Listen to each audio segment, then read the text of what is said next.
Hey everyone, and welcome back to the UX Business Architect, where we merge UX design, business strategy, and entrepreneurship.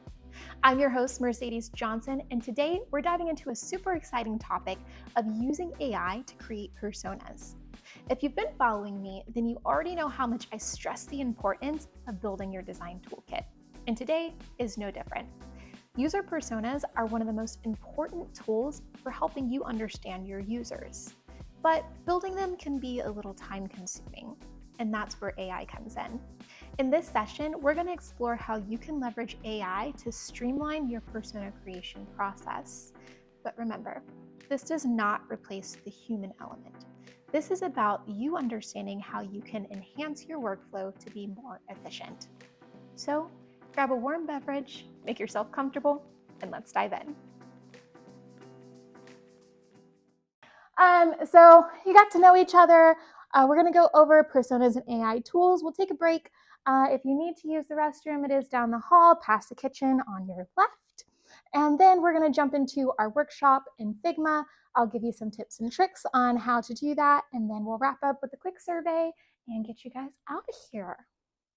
So the three main components of our lesson today is going to be broken down to personas, tools, and then Figma. We will spend some time there for those of you who aren't familiar with Figma or just want to get some practice. Well, let's jump into it. Okay, so this is the order of where we're at in our learning journey. So why are we doing personas now? We're doing personas now because we started off, if you were present in our December session, of getting started with a new team. So now we're at the point where you have started off with a new team and you're doing your research and you're doing your stakeholder interviews and you're doing your customer interviews, and now you need to create a persona, right? So the series of these events are going to go in order in which you would execute with your client if you were to do an engagement, right? So we're going to start at the very, very beginning where we got started, and we're going to go all the way down to presenting your deliverables. So this session, we're focusing on personas and AI. The next one, we're going to be going through workshop prep and facilitation and using AI to help us do that. From there, we're going to do leveraging AI for predictive insights. So doing all of your synthesis from there, taking all of your information, how can we use AI to help us speed up that process? And then we're going to do rapid designing with AI. How can we use AI to help us through our ideation phase? How can we increase the speed of which we're cranking out those designs, so on and so forth. And then lastly, of course, the deliverable and handing that off. So just to give you a heads up of where you're coming in, we're right here, but this is where we're going. And I'm going to keep it at a cadence of about once a month. And then once this series is over, we'll do something different.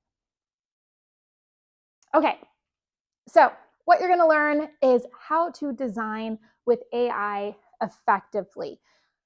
The misconception of designing with AI or being able to design with AI is that, oh, you have to go and learn all these new tools, you have to go and figure out, a whole new workflow, and that's not the case. What you need to do is be able to recognize where within your own existing workflow can you subsidize AI to increase your efficiency, right? And so that doesn't necessarily mean you have to use a new tool, but maybe it's using a new feature or capability that's already being embedded in a tool that you use today. So for example, Figma has come up with all of these new features and integrations of AI that are in beta. They're kind of wishy-washy, but you want to start using those features, right? Because instead of you going to a plugin of, trying to search up an image and then dragging it in and then creating a mask, you could just click the Figma button that they have pre-installed for you, generate an image by creating a prompt, and it plugs it in for you. You can skip the mask step, you can skip the plugin step, and now you just saved 2-3 minutes, right? Which doesn't seem like a lot, but in the grand scheme of things, if you are able to find those micro moments and replace them with AI features or tools, that 2-3 minutes adds up to a couple of hours over time, right? But you have to be aware of where within your workflow you can sub in those AI kind of capabilities. Cool. So just to make sure that we have a good understanding of the foundation, I'm not going to go through the design process, but in order to identify where within your workflow you can inject AI, you do have to have a very good solid foundation of what the design process is in general, right? So if you aren't familiar with it, this is the double diamond. You will see a lot of different iterations of this diagram, but all in all, it's about the same. At the beginning, we have discover. This is where we're doing our divergence. This is where we are ideating. This is where we're trying to figure out what the heck is going on, right? We are all over the place. We're trying to figure out what the problem is. What's the products that we're going to be building? What is the North Star that we're heading towards? Then you're going to go into the convergence phase, which is where, other way, which is where we are going to be focusing today, because this is where the persona would fall. During the convergence phase, this is where we've kind of honed in on our problem. We're starting to define who our customers are. We're defining the product that we're building and the solution that we're going to take to the market, right? From there, you're going to go into your ideation phase. So you're going to diverge again. So it's like, all right, we know what problem we're solving. We know what product we want to build, but what does it look like? What are the features? What are the capabilities, right? All of that is going to fall into the second half of the double diamond. So you're going to go wide again and get everything out on paper. And then you're going to converge one last time. And that's where you're coming into your delivery phase, right? So you're handing it off to your developers, you're prototyping, all of that jazz, that falls in this last half of the second diamond. And then you can kind of see they slice and dice this a million different ways. And depending on who you talk to, what instructor you're learning from, you're going to see different iterations of it. But all in all, just know that these main 4 parts of the diamond are going to be the same, where you're going to diverge, converge, and converge again. Any questions? Cool. All right. So why are personas important? Why do we need them? Why do you need to convince your client to allow you to make them? Because a lot of times your clients will try and push you past this phase. They'll say, we already know who our customers are. We already know what problems they have. It's kind of a red flag of why you need one of these documents, because you don't want to assume that you know the answer. Even as the designer, you don't want to assume that you know the answer, right? You need to have it be based in research that you go out and you collect, which means it has to come from the mouths of your customers. It can't come from your boss or your boss's boss or your counterpart or whatever, right? So you need to have these, because what it gives you is a document for which you can facilitate a conversation around. If you guys have a persona in front of you, a physical paper, it's not a matter of, oh, well, the customer wants this, or you say the customer wants that. You say, well, actually, the document says we're solving for this problem. That's a different problem, and that's a different problem. So it eliminates the argument back and forth and allows for you all to stay on the same page without you having to derail and say who's right and, all of the other politics that come with trying to get a seat at the table, right? So it helps in that regard. But how do you use them? So many different ways. So it's a great conversation piece to get your stakeholders in line. It's a great conversation starter to help get marketing in line, right? Because marketing is going to have to be able to talk about the product that you are designing or building, right? And marketing is not involved in the design process at all. They just kind of get something thrown over the fence and then they run with it, right? But if you have this physical document, you can hand it over so that they know how to tailor that message so that they're targeting the right target audience based off of who you have created this product to solve for, if that makes sense, right? So it also helps in cross departments as well. It's not just a design asset, right? And then onboarding and training.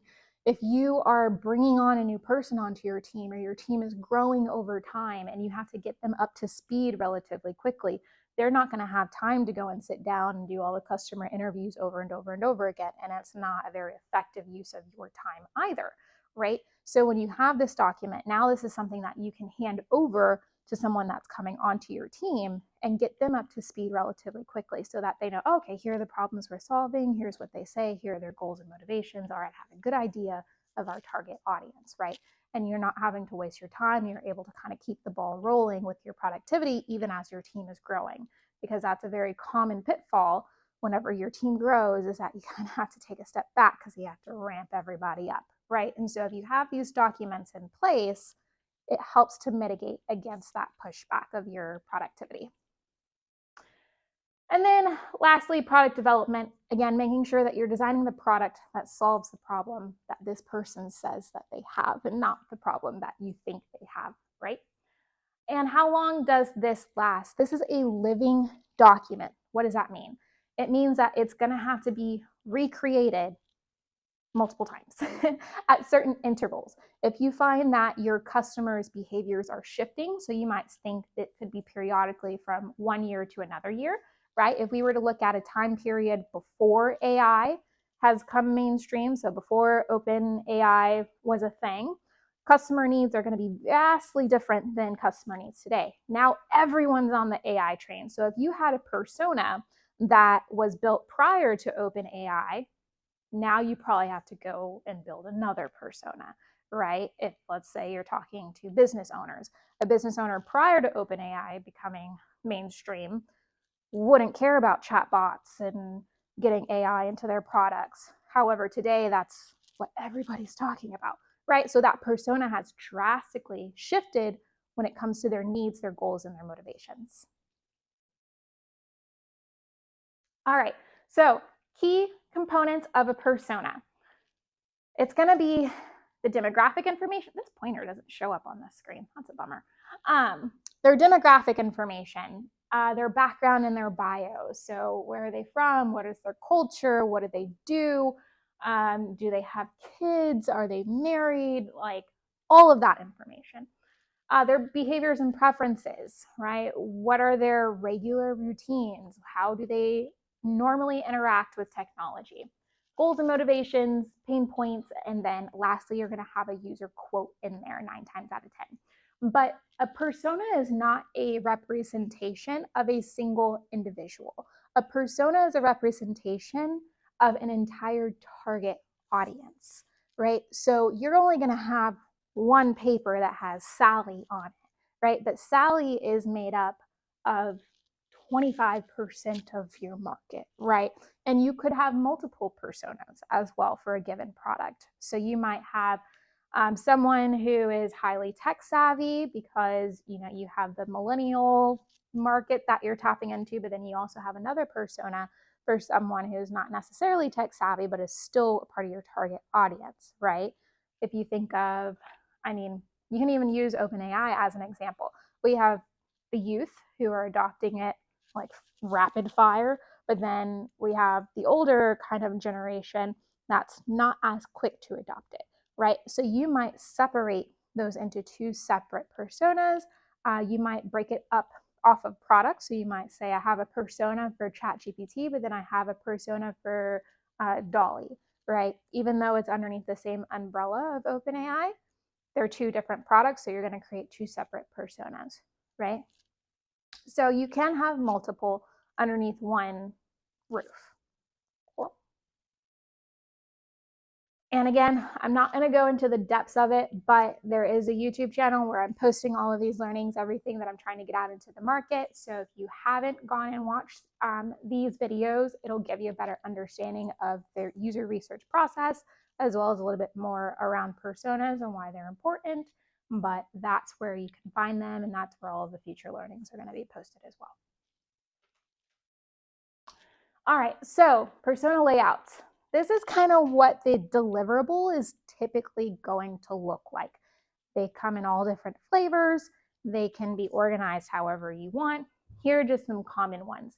My pro tip to you is for your own kind of productivity is to have a couple of these templates like cleaned out in your toolkit somewhere, right? So keep it in your personal Figma file somewhere where you have literally, this is lorem ipsum, like there's nothing in here, right? But if I get a client and they say, hey, we need a persona, I just saved myself probably an hour or 2 because I don't have to go in and create this template. I don't have to go and add the colors, and like it takes a while to get all that thing lined up and organized and pretty how you want it. So if you do it one time at the beginning, clear out all the information, make a copy of it, keep it in your repository. Now next time you go, you're that much more efficient.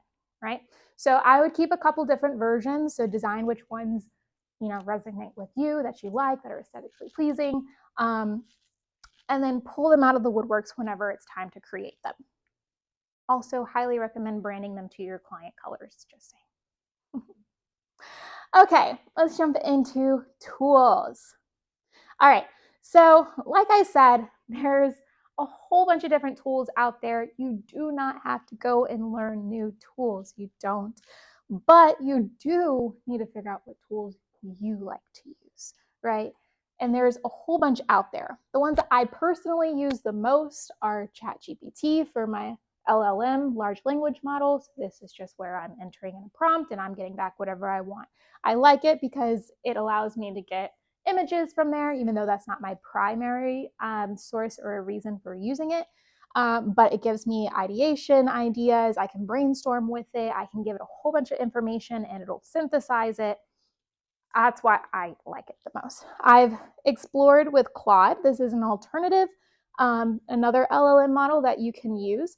And then Gemini is another alternative that you can use as well. I personally have not had the best results from my prompting out of Claude and Gemini as I have with ChatGPT. So that's why I choose to use it. However, there are other individuals who like the UI of Gemini over ChatGPT, right? And that's what draws them to it, right? So you need to figure out which one you're most appealed to and put that into your repository of tools. Then I use Canva. I primarily use Canva for images and image generation and slide decks because Lord knows I've created so many slide decks and you probably will too. And I hate designing slide decks. And I'm so glad that Figma brought in Figma slides. That's what this presentation is built in today. However, Canva just has a lot more, right? And it's super user-friendly. I enjoy it. The plugins are easily accessible. It keeps all of my assets that I've uploaded previously since I tend to have to reuse the same assets. They're easy to access. So I move faster personally in Canva than I do in Figma Slides or PowerPoint or any other slide builder. So that's the one that I choose to use the most. I also like that they have a QR code generator application. I very commonly use the background remover tool. Like, oh my goodness. A lot of times I'll go in and remove a background in Canva and then drag it into Figma because it's just quicker that way, And so that's what you'll start to kind of figure out is how do you interweave these different tools together, right? I usually have all three of these applications up when I'm working and I'm constantly jumping between the three of them to get a certain job done, right? And then lastly, we have our whiteboarding tools. So as you're working with teams or you're trying to collaborate or you're trying to ideate, you want to make sure you have a go-to tool that you feel comfortable in. I personally like FigJam over Mural and Miro. But however, my job forces me to use other tools other than my preferred one. So it doesn't mean even that just because you have a preference of a tool that's going to be the one that you use unless you're an independent contractor and go crazy. But you want to make sure that you are familiar with all of them as well. So these are the three that I use. One that we didn't cover in here is Zapier. Zapier isn't necessarily for like AI specifically. Again, it has AI embedded in it. But if you're an independent contractor, Zapier is a great tool because it allows you to automate workflows. So it's like, for example, you guys are going to fill out a survey. I can go into Zapier and say, once the survey is filled out, use the email that they entered into the Google Forms, send them this email that I can templatize out, and then, so on and so forth. And all of that will kick off based off of one trigger. So if you are a entrepreneur or an independent contractor, that is a very, very powerful tool. And it integrates with a lot of different applications. So you can pretty much hook it up to anything. All right, so here are the ones that I want us to explore today in today's workshop. Userpersona.dev, this is a website. So you can go ahead and pull that into your browser if you so choose. I also want you guys to try out Canva, but more specifically, the Magic Media application. So you can Google it, or if you have a Canva account, you can just go into the applications on the left-hand side and search up Magic Media. This is going to give you the image for your persona. So I go in there and I prompt, what kind of picture of a person I'm looking for, and then that'll generate what I then pull into my persona in Figma. And then we have QO, I don't know how they say that, but it's a plugin in Figma that you can use. It does have a paywall behind it. However, you can prompt it one time and it'll generate a response for you. And then you can use that response for your persona. Again, this is just for testing purposes. We're just trying to see the quality of the output of all of these tools so that we can pick which ones we actually want to use. But this is going to give you the content that goes into your persona. So QO and userpersona.dev are going to give you the content. So that's the goals and the motivations and the pain points and the bio and all of that jazz, right? Again, we're not actually going to create a persona today. AI is going to make it for us. So those will do that. Persona AI or Persona I. This is another Figma plugin that we're going to play with. This will give you a layout card. I'll show you the output of that. This one does also have a paywall, but again, you can just use this one to give you more inspiration or a general layout of what you want your persona to look like. But if you like the quality of the output, minus the part that is behind the paywall, then you can add this one into your toolkit as well. I also want you to try ChatGPT and Claude. And those, you can use those however you choose. They do have image generation capabilities. So if you want to generate your persona image in those, you can. But those are going to be more useful for the actual content of your persona. All right, so here's what we're going to experiment with today. But before we get there, let me tell you how we use these tools, right? So when you're prompting, if you're using an LLM, if you're using Claude, if you're using ChatGPT, if you're using Gemini, and you're trying to get a persona out of it, you want to make sure that you include these in your prompt. But no. This is for the image generation. I apologize. For the image generation. So for the Canva Magic Media, or you can do it in Claude, Gemini, and ChatGPT. They will give you an image. But for the prompting of the image, you want to make sure that in the prompt you include the ethnicity of the individual that you want to receive back, the average age range. So you can say 40s, mid 30s, 50s, etc. The general attire that they're wearing. So are they in formal? Are they in casual? Are they in business formal, business casual? All of that. Facial expression. Are they happy? Are they sad? Are they smiling? Are they just kind of like looking at the camera with a blank stare, right? Give that to the prompt. General background. Is it a solid background? Are they in an office environment? Where are they standing? Are they in a mechanic shop? Are they outside in front of a tree? Give it that information as well. And then wardrobe, I guess that's the same as attire. But yeah, include those in your prompt so that your image has enough information to give you back what you want. I will say the cropping of the image is also very helpful. So if you say headshot or body shot or, whatever, close up, medium close up, wide angle, all of those things.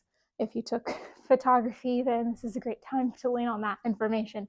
But including the camera angle is also going to be extremely helpful. I tend to use headshot as the cropping of the image inside of the prompt because it kind of doesn't really matter what image generator you're using.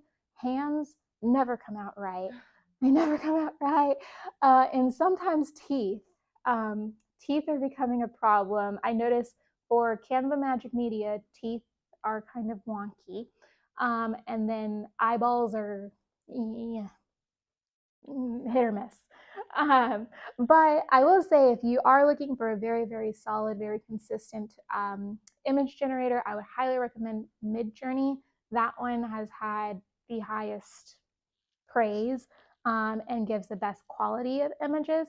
However, I do think they might have made that where you have to pay to access it. But if you're familiar with Discord or you're a Discord user, Midjourney is embedded in Discord.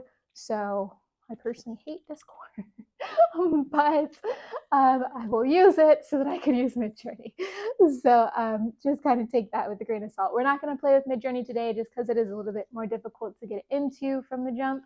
However, I would highly recommend that you guys give it a try and see if that's what you want to use as your default image generator. So I'm going to give you an example. This one is from ChatGPT, and this is the prompt that I gave it. I gave the exact same prompt to Canva Magic Media, and that's what I got out as a result. So you can kind of see the difference in the images. Like, she has this very orangey glow to her, but her teeth look great. Her hair is good. You know, I don't really see anything aesthetically wrong with her, right? Over here, this one, she has like a little bit more of a natural look to her, right? She kind of has like hairs everywhere, so not as polished, right? A little bit more realistic. Her teeth aren't necessarily perfect, but they aren't like, I don't think it was intentional to be not perfect. So that looks like it was a minor hallucination going on here. But this one is more kind of closer to a realistic image than what I get out of ChatGPT, right? So I would probably, out of the two of these, I would probably use that one to keep it, you know, nice and clean. However, you know, if I'm going for the realistic look, I would come over here. Just kind of depends on your needs and preferences. Now what you're seeing is the difference between the Figma plugin of the Persona AI. This one is hidden behind a paywall. So when you prompt it, which is up here, this is what you're going to get out. So you can see that they've blurred out these sections. But again, the purpose of using these AI tools is not to just take something and copy and paste it and run with it. It's to give you a starting point, right? And then from there, you modify it because you're still a designer, you're still a researcher, you're still able to do these things on your own. This is just to help cut time, right? So this might be, if I'm looking for just a really quick template, this might be a great plugin for me. If I already have all this information and I just need something to plug it into, I might choose to pay for this plugin, right? Versus, you know, this one over here where it's like, okay, that kind of looks like it's almost ready to grab and go. I personally wouldn't use that one, but for like a, you know, a novice kind of beginner designer, that one might be like a good out of the box place. You replace the information, swap out your photo, and you can run with it. But that's what you're going to get out of it. So this one's not as ready as that one is. You have less tweaking to do over there than you would with this one, but it depends on, again, what are you trying to get out of it as a designer. If you already have your template, then both of these might not even be relevant to you at all. You might just go straight to your LLM and get the content, right? Because you don't need something to plug it into. But if you're a brand new designer, you don't have your templates and your tools ready to pull on, you might want to start with one of these tools, right, to help get you past that hump. Another thing to consider with these tools when you're looking at them and assessing them is how are you able to prompt them, right? So for this example, the Figma plugin, the prompting is very limited, right? So they say, what do you sell? You have to answer that and put your input. And then where do you sell? The general demographic or geographic location, and then additional details, which is optional. So that's all you get as far as prompting is concerned. The thing with the ones that have the templated prompts is that 9 times out of 10, they already have a prompt that they have embedded into this application itself that's going to pull certain results for you, right? So it already has a prompt in the back that says, put this on a gray background with a white banner, divide into 3 sections, include pain points, motivations, technologies, brands, make these a spectrum, right? So all of that stuff you don't see. it's embedded in this tool. They've done the work for you and put it on the back end. There's pros and cons to that, right? Because you aren't able to see what they've embedded into this prompting. So once you hit generate a persona, it's going to hit the prompt that they create, and then it's going to spit this out. You not knowing what's in this prompt is kind of dangerous. As you start moving further and you get more comfortable into using AI and larger tools, the more control that you have over the prompting, the better. The more visibility that you have into the prompting, the better, right? If you don't know what it's spitting out, this creates the opportunity for bias to come into your results, right? So if you're solely relying on the output of a tool where you don't have visibility into the full prompt, you have to understand that you're opening up the opportunity for bias to come into whatever is generated, right? That bias might not be negative, right? But because it wasn't created by you and you don't have access to see what it is, it's still bias, right? Positive or negative. So that's just one thing to consider whenever you're using these kind of pre-templated tools that have these kind of prompting windows that you have to interact with, right? You don't get to see what's on the other side. Versus over here with the user persona.dev, you get to put the entire prompt in yourself. It's a free form written response. Granted, that does not mean that it's not biased, because it does still have other instructions that are getting run on the background to generate this output, right? However, you do have a little bit more freedom of the content that you want to see returned back to you if you have the ability to write freeform. That's why I would recommend just going with an LLM over something that's going to give you like a pre-templated thing. Even though it is just going to be the front end experience, like the UI, the fact that you can't see it is kind of like a gamble, right? So what does that look like, right? Well, we have QO, which is kind of a blend of like that templated response or templated prompting, but you are able to just put in to their kind of search bar what it is that you're looking for. It's a free form prompt, and then it'll kind of give you out what you need. So this is what I put into it. I said 45-year-old male, full-time food truck owner based in Dallas, Texas, making $95,000 a year, married with children. The problem to solve is he is looking for a tool to help him land more events to work. My company is food trucks, so that's what I default to. But this is what I got out of it. And I was very, very like happy and satisfied with the quality of the result. Again, you do need to proofread everything that comes out of anything that's generated from AI every single time. Do not just copy and paste. So this is what I got off of a single prompt. Whereas I came over to Claude, and again, remember, these have invisible instructions baked into them, right? Whereas Claude, this is just a free-form LLM. The instructions come from you, right? So I didn't get as in-depth of a quality response that I did get from Coco, maybe? I don't know. Because I didn't give all of that invisible prompting information. I gave it the exact same input that I gave to Coco because I wanted to see the comparison, right? And that's going to be something that you'll have to start doing when you're experimenting with these tools, is you have to test all of them. But you want to make sure that you're testing them with apples and not apples and oranges, right? So if you prompted it over there that way, do the same thing in a different one. But this isn't a fair comparison because this is a pre-templated tool versus an LLM, right? So a fair comparison would be Claude against ChatGPT. That's a wrap. I hope you found this information valuable and can start integrating AI into your workflow right away. Remember, your toolkit doesn't have to look like everyone else's. You just have to have one. At this point in the workshop, we transition into the hands-on activity where participants put these tools into practice. If you're interested in learning more or want to learn directly from me, you can reach me on LinkedIn or visit my website at mercedesjohnson.com.